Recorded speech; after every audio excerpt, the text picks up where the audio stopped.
सर्वमंगल मांगल्ये शिवे सर्वार्थ साधिके शरणे त्र्यंबके गौरी नारायणी नमस्तुते। ओम श्री जगदम्बिकाय नमो नमः। ओम ऐं ह्रीं क्लीं चामुंडाय विच्चे। आज की कथा में आप सुनिए श्रीमद् देवी भागवत पुराण की आगे की कथा। सूत जी मुनियों से बोले कि हे श्रेष्ठ विप्रवरों, महाराज जनक की बात को सुनकर शोकदेव जी बड़े ही हर्षित हुए और उनसे आज्ञा लेकर व्यास जी के उत्तम आश्रम के लिए भी चल पड़े। व्यास जी ने अपने ज्ञानी पुत्र को आता हुआ देखकर बड़ा ही सुख प्राप्त किया। उन्होंने शोकदेव जी को हृदय से लगाकर तथा उनका सिर सूंघकर उनकी कुशलता उनसे पूछी। सब शास्त्रों में कुशल एवं वेदा अध्ययन में तत्पर श्री शोकदेव जी अपने पिता के साथ उस रमणीय आश्रम में सावधान होकर रहने लगे। राज्य करते हुए महात्मा जनक की वह विधेय अवस्था देखकर शोकदेव जी परम शांति को प्राप्त करके अपने पिता के आश्रम में ही स्थित हो गए। योग मार्ग में स्थित रहते हुए भी शोकदेव जी ने पितरों की पीवरी नाम वाली सौभाग्यवती सुंदर कन्या को पत्नी के रूप में स्वीकार कर लिया। उन्होंने उससे कृष्ण, गौरप्रभ, भूरी और देवश्रुत नामक 4 पुत्र उत्पन्न किए।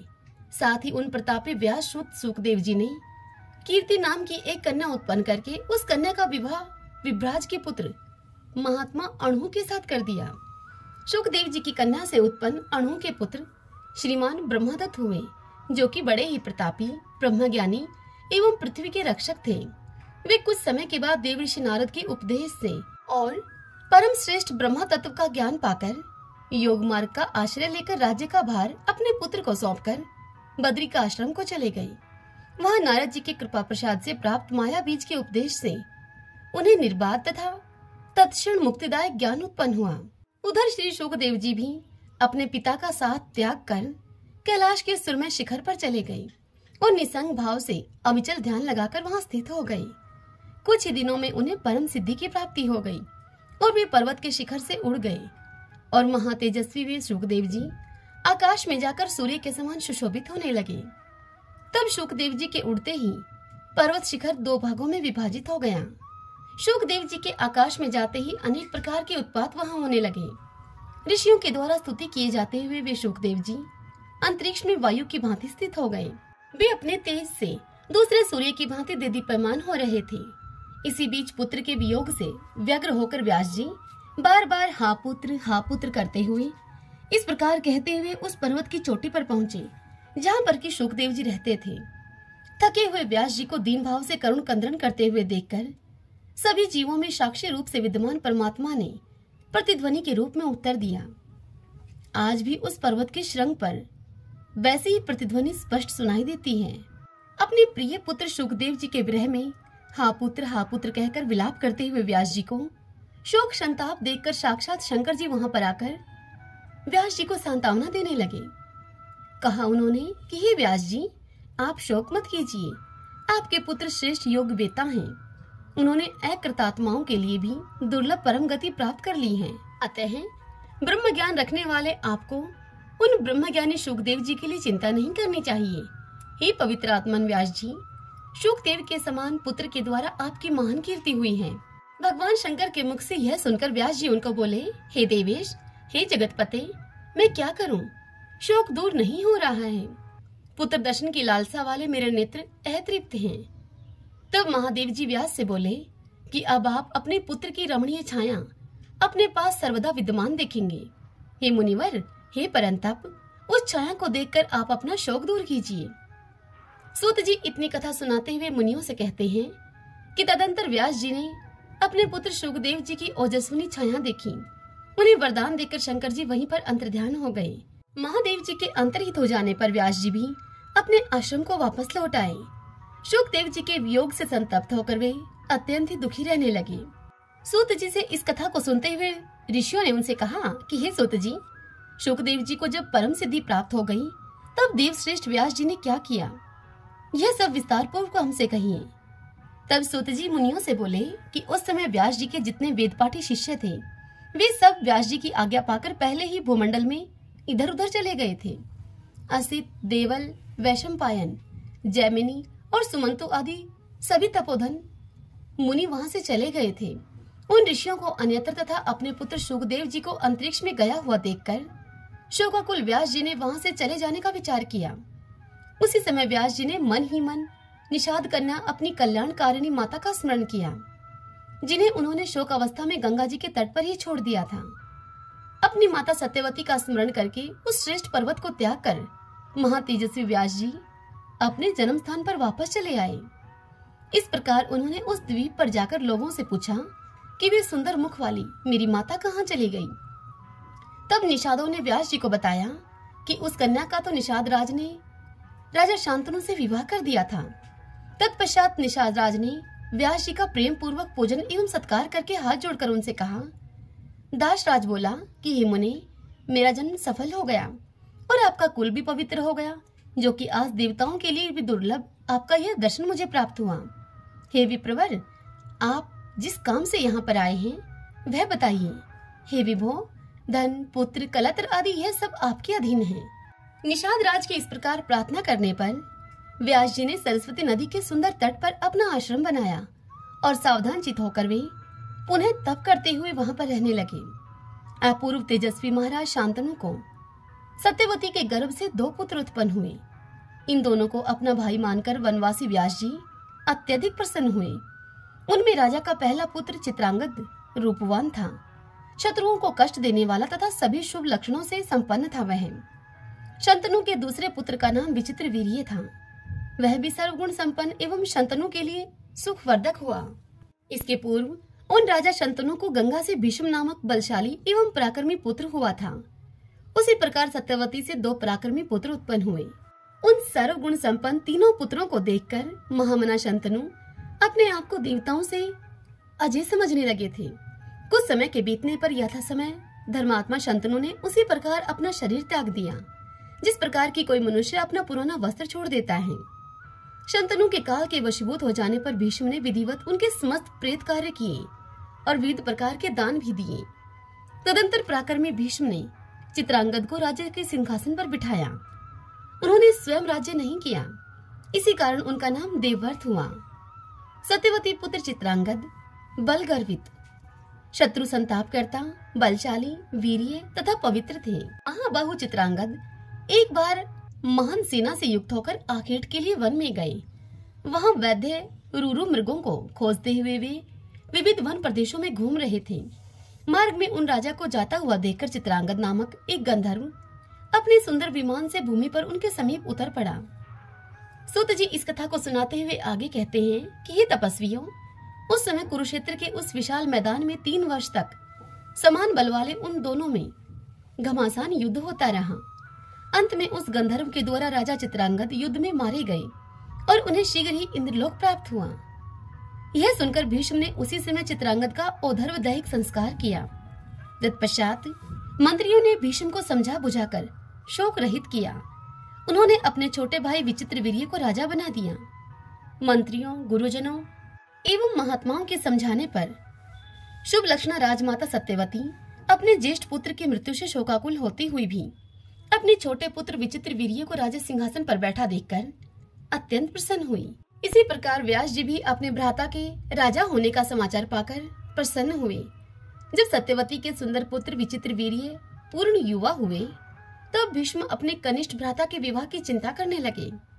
उन दिनों काशीराज की 3 कन्याएं थीं, जो कि सभी शुभ लक्षणों से युक्त थीं। उन राजा ने विवाह के लिए उनका स्वयंवर रचाया। हजारों पूज्यमान राजा तथा राजकुमार आमंत्रित होकर उस इच्छा स्वयंवर में उपस्थित हुए थे तथा पराक्रमी भीष्म ने अकेले ही रथ पर बैठकर सभी राजाओं को रौंदकर बलपूर्वक उन कन्याओं का हरण कर लिया। वे महारथी तथा तेजस्वी भीष्म अपने बाहुबल से उन सभी राजाओं को जीतकर उन कन्याओं को लेकर हस्तिनापुर चले आए। सुंदर नेत्रों वाली उन तीनों राजकुमारियों में माता, भगिनी एवं पुत्री की भावना को रखते हुए भीष्म उन्हें वहां से ले आए और उन्हें सत्यवती को सौंपकर शीघ्रता पूर्वक ज्योतिर्वेदों तथा वेद के विद्वान ब्राह्मणों को बुलाकर उनसे विवाह का शुभ मुहूर्त पूछा। विवाह की तैयारी करके अपने छोटे भाई धर्मात्मा विचित्र वीर्य के साथ उन कन्याओं का विवाह करने को जब भीष्म जी उद्यत हुए, तब उन तीनों में से सबसे बड़ी एवं सुंदर नेत्रों वाली कन्या ने गंगा पुत्र भीष्म से लज्जित होते हुए इस प्रकार से प्रार्थना की। वह कन्या बोली, हे गंगा पुत्र, हे कुरुश्रेष्ठ, हे धर्मज्ञ, हे कुलदीपक, मैंने स्वयंवर में मन ही मन राजा शाल्व का पति के रूप में वर्ण कर लिया था। उन राजा ने भी प्रेम पूर्वक हृदय से मुझे अपनी पत्नी मान लिया था। हे परंतप, अब आप इस कुल की परंपरा के अनुसार जैसा उचित हो वैसा कीजिए। उन्होंने पहले से ही मुझे वर्ण कर लिया है। हे गांगे, आप धर्मात्माओं में श्रेष्ठ तथा बलवान हैं। आपकी जैसी इच्छा हो आप वैसा कीजिए। सूत जी इस कथा को सुनाते हुए मुनियों से आगे कहते हैं कि हे श्रेष्ठ विप्रवरों, इस प्रकार उस कन्या के कहने पर कुरुनंदन भीष्म जी ने कुल वृद्धों, ब्राह्मणों, माता सत्यवती तथा मंत्रियों से इस विषय में परामर्श किया। सभी की अनुमति प्राप्त करके धर्मज्ञ गंगापुत्र ने उस कन्या से कहा। गंगापुत्र उस कन्या से बोले कि हे वरानने, तुम स्वेच्छा पूर्वक जा सकती हो। भीष्म से विदा होकर वह सुंदर कन्या राजा शाल्व के घर गई और अपने मन के अभिष्ट उनसे बात जाकर कहने लगी। वह कन्या जाकर बोली शाल्वराज से, हे महाराज, आपके प्रति आसक्ति चित्त जानकर भीष्म ने मुझे धर्म पूर्वक मुक्त कर दिया है। अब मैं आ गई हूँ, आप मेरा पाणी ग्रहण कीजिए। मैं आपकी पूर्ण रूप से धर्म पत्नी होंगी। मैंने पूर्व में आपको चाहा है और आपने मुझे चाहा है, इसमें संदेह नहीं है। उस कन्या की वह बात सुनकर शाल्वराज ने मुझसे कहा, हे सुंदरी, मेरे देखते देखते भीष्म ने तुम्हें पकड़ा और अपने रथ पर बिठा लिया था, अतः अब मैं तुम्हारा पाणी ग्रहण नहीं कर सकता। कौन बुद्धिमान मनुष्य दूसरे के द्वारा उच्छिष्ट कन्या को स्वीकार करेगा भला? इसलिए भीष्म के द्वारा मात्र भावना से भी त्यागी गई तुम्हें मैं स्वीकार नहीं करूंगा। महात्मा शाल्व ने रोती तथा विलाप करती हुई उस कन्या का त्याग कर दिया और वह पुनः भीष्म के यहाँ आकर रोती हुई भीष्म से इस प्रकार कहने लगी। वह बोली भीष्म जी से कि हे वीर, आपके त्याग देने के कारण शाल्व भी मुझे स्वीकार नहीं कर रहे हैं। हे महाभाग, आप तो धर्मज्ञ हैं, इसलिए आप मुझे स्वीकार कीजिए, अन्यथा मैं प्राण दे दूंगी। यह सुनकर भीष्म बोले, हे वरवर्णिनी, तुम दूसरे के आसक्त चित्त वाले हो, अतः मैं तुम्हें कैसे स्वीकार करूं? हे वरारोहे, अब तुम चिंता त्याग कर शीघ्र अपने पिता के पास चली जाओ। भीष्म जी के ऐसा कहने पर वह अपने पिता के घर न जाकर वन में चली गई और वहां किसी निर्जन एवं परम पवित्र तीर्थ में तप करने लगी। काशीराज की अन्य दो रूपवती और कल्याणमयी कन्याएं अंबिका तथा अंबालिका विचित्र वीर्य की रानियां बन गई। महाबली राजा विचित्र वीर्य भी उन दोनों के साथ कभी राजभवन में और कभी उपवन में आनंद पूर्वक विहार करने लगे। इस प्रकार पूरे 9 वर्ष तक मनोहर क्रीड़ा करते हुए राजा विचित्र वीर्य राज्य अक्षमा रोग से ग्रसित हो गए और अंत में मृत्यु को प्राप्त हुए। उस समय पुत्र के मर जाने पर माता सत्यवती को बड़ा दुख हुआ। उन्होंने मंत्रियों के द्वारा पुत्र के सभी प्रेत कर्म संपन्न कराए। तत्पश्चात एक दिन अत्यंत दुखी होकर सत्यवती ने भीष्म से एकांत में कहा, हे महाभाग, हे पुत्र, अब तुम अपने पिता शांतनु का राज्य संभालो और अपनी भ्रातृ जाया को स्वीकार करो और अपने वंश की तुम रक्षा करो, जिससे कि महाराज ययाति का वंश नष्ट न हो जाए। यह सुनकर भीष्म सत्यवती से बोले कि हे माता, अपने पिताजी के लिए मैंने जो प्रतिज्ञा की थी उसे तो आप सुन चुकी हैं, अतः मैं न तो राज्य ग्रहण करूंगा और न तो मैं विवाह ही करूंगा। सूत जी आगे मुनियों से बोले कि हे मुनिवरों, तब सत्यवती बड़ी ही चिंतित हो गई कि अब वंश कैसे चलेगा। अपने कर्तव्य के प्रति यदि मैं उदासीन रहूं तो अराजकता के व्याप्त होने पर मुझे सुख कैसे प्राप्त होगा। इस प्रकार माता को चिंतित देखकर भीष्म ने उनसे कहा, हे भामिनी, आप चिंता न करें। विचित्र वीर्य की पत्नी के गर्भ से क्षेत्रज्ञ पुत्र उत्पन्न कराइए। किसी कुलीन विद्वान ब्राह्मण को बुलाकर वधू के साथ नियोग करवाइए। इसमें कोई दोष नहीं है, क्योंकि वंश रक्षा का निधान वेद में भी है। हे प्रसन्न वदने, इस प्रकार पौत्र उत्पन्न कराकर आप उसी को राज्य सौंप दीजिए। मैं उसके राज्य शासन का सम्यक संरक्षण करता रहूंगा।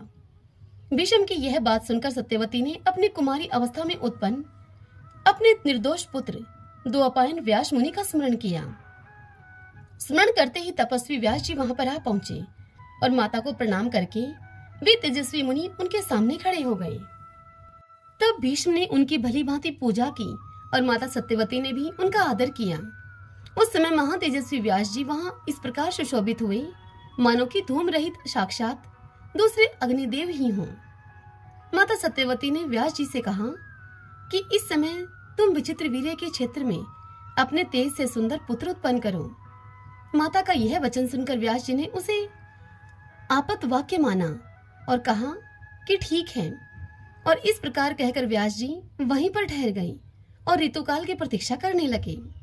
जब अंबिका ऋतुमती होकर स्नान कर चुकी थी, तब उसने मुनि व्यास जी के तेज से एक पुत्र उत्पन्न किया, जो कि महाबली और जन्मांध था। जन्मांध जन्म से ही अंधे को कहा जाता है। उस बालक को जन्मांध देखकर सत्यवती को बड़ा दुख हुआ। तब सत्यवती ने अपनी दूसरी वधू अंबालिका से कहा कि तुम शीघ्र ही एक पुत्र उत्पन्न करो। ऋतुकाल प्राप्त होने पर उस अंबालिका ने व्यास जी से गर्भ धारण किया। उससे उत्पन्न पुत्र भी पांडु रोग से ग्रसित होने के कारण राजा होने के योग्य नहीं था। इसीलिए माता ने वधू अंबालिका को 1 वर्ष के बाद पुनः एक पुत्र के लिए प्रेरित किया। माता सत्यवती ने मुनि श्रेष्ठ व्यास जी का आह्वान करके उनसे इसके लिए प्रार्थना की, परंतु उसने स्वयं न जाकर अपनी दासी को भेज दिया। उस दासी के गर्भ से धर्म के अंश से युक्त शुभ विदुर उत्पन्न हुए। इस प्रकार वंश की रक्षा के लिए व्यास जी ने धृतराष्ट्र आदि 3 पराक्रमी पुत्र उत्पन्न किए। भ्रातृ धर्म को जानने वाले व्यास जी ने ऐसा करके वंश की रक्षा की है। हे पुण्यात्मा मुनिजनों, इस प्रकार उनकी वंशोत्पत्ति से संबंधित समस्त कथांक मैंने आप लोगों से कह दिया है। ओम नमः चंडिकाय। भक्तजनों, आज की यह कथा बस यहीं तक। कल से हम द्वितीय स्कंद की कथाओं का रसपान किया करेंगे। कल की कथा में हम सुनेंगे ब्राह्मण के श्राप से अद्रिका नाम वाली अप्सरा का मछली होना और उससे राजा मत्स्य तथा मत्स्य गंधा की उत्पत्ति, व्यास जी की उत्पत्ति और उनका तपस्या के लिए जाना। आज की यह कथा आप सबको कैसी लगी? यदि पसंद आई हो तो वीडियो को लाइक करें, कमेंट बॉक्स में जय माता दी लिखिए। जय माता दी।